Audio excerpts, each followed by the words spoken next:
I'm Hazel, it's Saturday today, which makes it time to sit down and catch up on the WoW news of the week, what I have been up to, and answer some of your questions. I am back from vacation, I had a lovely and refreshing time off, and Happy New Year!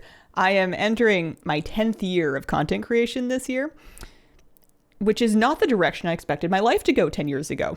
It's pretty cool. In this week's WoW news, we have learned about some changes to the solo shuffle lever penalties to discourage people from leaving solo shuffle matches early. There's some hotfixes that go live with this upcoming weekly reset, so not in just yet, but coming soon, that are going to make leaving a match impact both your MMR and your CR, whereas previously it would not touch your matchmaking rating, meaning that people would sometimes leave matches early in an attempt to preserve their matchmaking rating. So that will no longer work starting with this upcoming weekly reset. And then there's more changes coming in the upcoming 10.0.5.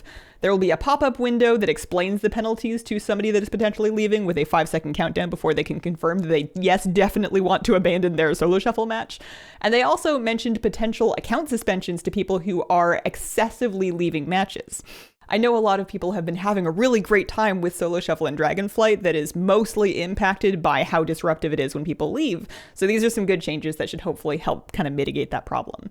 Other hotfixes this week, a glowing Titan orb change making them drop from more mobs, which has basically made the price tank drastically. If you're unfamiliar, glowing Titan orbs are a material that is needed to craft Dragonflight enchantments at the higher levels, and how hard they have been to get has been one of the reasons why the best enchants for your weapons and stuff have been ludicrously expensive.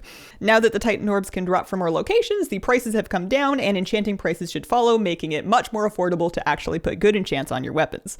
For any Mythic Plus key pushers, it's a good time to check on your enchants and update your gear, because with this week's hotfixes, you might want to jump back in. That was a weird segue, I'm sorry. But basically, there's been some substantial tuning to Mythic Plus keys to kind of nerf the really painful points of several key fights in this season's Mythic Plus dungeons. The tree boss in Elgathar Academy has had the timing changed so that the overlaps aren't so bad. There's AoE damage nerfs in several tough fights, including Meladrissa Chillworn in the Ruby Life Pools, and also the Wind boss in Akut Offensive. There's a whole list of different changes, but basically, most of the major key killer bosses have had some changes made to their worst mechanics, like the last boss at Jade Temple won't spam the debuffs quite so often, that kind of thing, which should make it easier for anybody pushing Keystone Master or just generally trying to fill out their vault options. And news-wise, that brings us to the game that we're going to play for a little bit, which is the Waiting for Patch 10.0.5 game.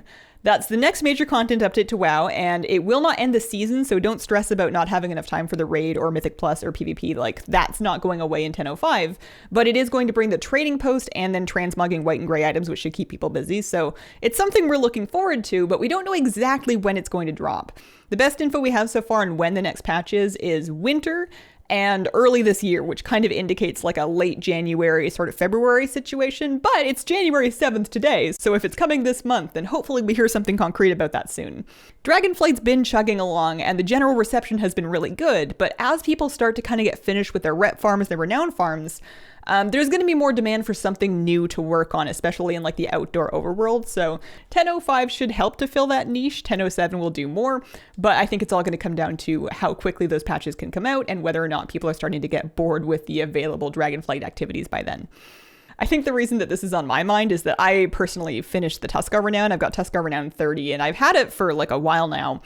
And that has trimmed down my to-do list substantially. It turns out a lot of what I was logging on for was fishing dailies for the Tuskar and, fishing equipment grinding for the Tuskar and soup for the Tuskar. So now that the walruses really like me, I have substantially less to do on a daily basis outside of keys and raid and stuff. I'm not saying that the game is out of things to do by any stretch, and I definitely gamed a little harder than maybe was prescribed to get to that goal at this point, but eventually people are going to start getting the renowns finished, and at that point, unless they're into alts, then there's going to be definitely a hunger there. You could make an argument that maybe we should just play less Dragonflight and then not run out of it so fast, but I've been having fun. And then in my life lately, I took kind of an impromptu week off of vacation time, and you could say, Hazel, where did you go and what did you see? And well, I saw some family, and then I went to my couch and I took some naps with my cat. Maybe in the summer I'll take another week off and actually get outside of my postal code. But I had a really nice vacation and I regret nothing. I organized my pantry and my bedroom closet. I put my label maker to use. 30 is shaping up to be my best year yet. And questions from this week. Jonathan asks, have you seen anything that can resolve the great Lunker debate? Does DPSing Lunker as opposed to using the harpoon exclusively cause a different or changed loot table, which reduces the chance for coins of the Isles any flavor to drop? So, unfortunately, I have nothing definitive that can resolve this debate for you. I will say that I have gotten coins to drop from DPS Lunkers. It would be nearly impossible to prove whether or not that drop rate is reduced DPSing them compared to harpooning them, just because of the amount of data that you would need to prove something like that. The one thing that we know for sure is that harpoons will bypass the tag limit of the mob. So if you're doing Lunkers in a Lunker raid, if everybody uses the harpoon, then everybody in that raid group can get loot from that one Lunker, whereas if you have people DPSing it, it's capped at 5. So for the sake of farming raids, then yes, harpoons are best. But if you're just on your own looting conches and fighting Lunkers, I haven't found a good reason to not just DPS them, and I do end up just DPSing them. But I don't think anything other than a blue post would like prove it one way or the other. It's one of those kind of situations that's just going to make the theories go wild. Then Timber wants to know, with the trading post giving us so many new and unique appearances and mounts, do you have any dream clothing item or mount type that you would like to see in WoW that currently just isn't in-game from anywhere? So, maybe more rabbit mounts. And the reason I'm saying more is because it is pretty well established that we're getting some kind of a flying rabbit mount, possibly like a water rabbit mount, for Lunar New Year this year. So if they do that first for like the shop, and also, you know, it's already part of the 1 year bundle, then maybe we could get like some recolored regular fluffy garden bunnies as mounts on the trading post. Would be pretty cool.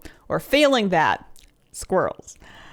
As far as clothing, I have my fingers crossed for more unique and interesting looking shirts, and then also just like normal looking shirts. I like those a lot. I wear the flannel shirts all the time as part of my mogs. I think the tough thing with the trading post is going to be trying to nail down a priority of what to get first, because I'm going to want all of it, and that's not how that system's gonna work. So I'm gonna need to do like a personal tier list for the different things on the post every month. And then Bourne asks, how do you find the Evoker as a healing class? What would it take to change your main?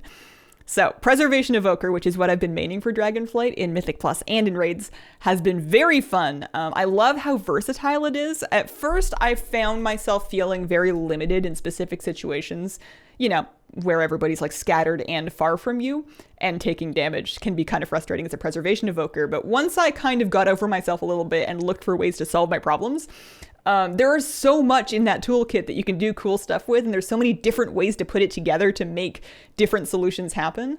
I'm having a blast just trying different specs and approaches to various fights. I only just this week learned that we apparently have a D in Rage, which is the best for Raging Week. You can take it on like the regular Evoker class tree, so Devastation could do this too. You can make your Oppressing Roar D in Rage stuff. Wild. I don't think that anything could get me to switch at this point. I don't really have any complaints about Evoker. The thing that I like about it the least is actually being a dragon, which I know is kind of funny because that's like the point. But the Drakthir form is fine, but it's not really my cup of tea. But I don't really have to look at it that much because I only have it out in combat. And then I'm usually looking at the mechanics that are about to kill me and not like my dragon's scaly face specifically. So no, I think I'm good. I'm having a great time. And that has been the week. Thank you very much for watching. If you've got any questions for a news video, please pop them in the comments of the most recent video. Include the word question to help me find them. Thank you so much, and I hope you have a wonderful, wonderful day. Bye.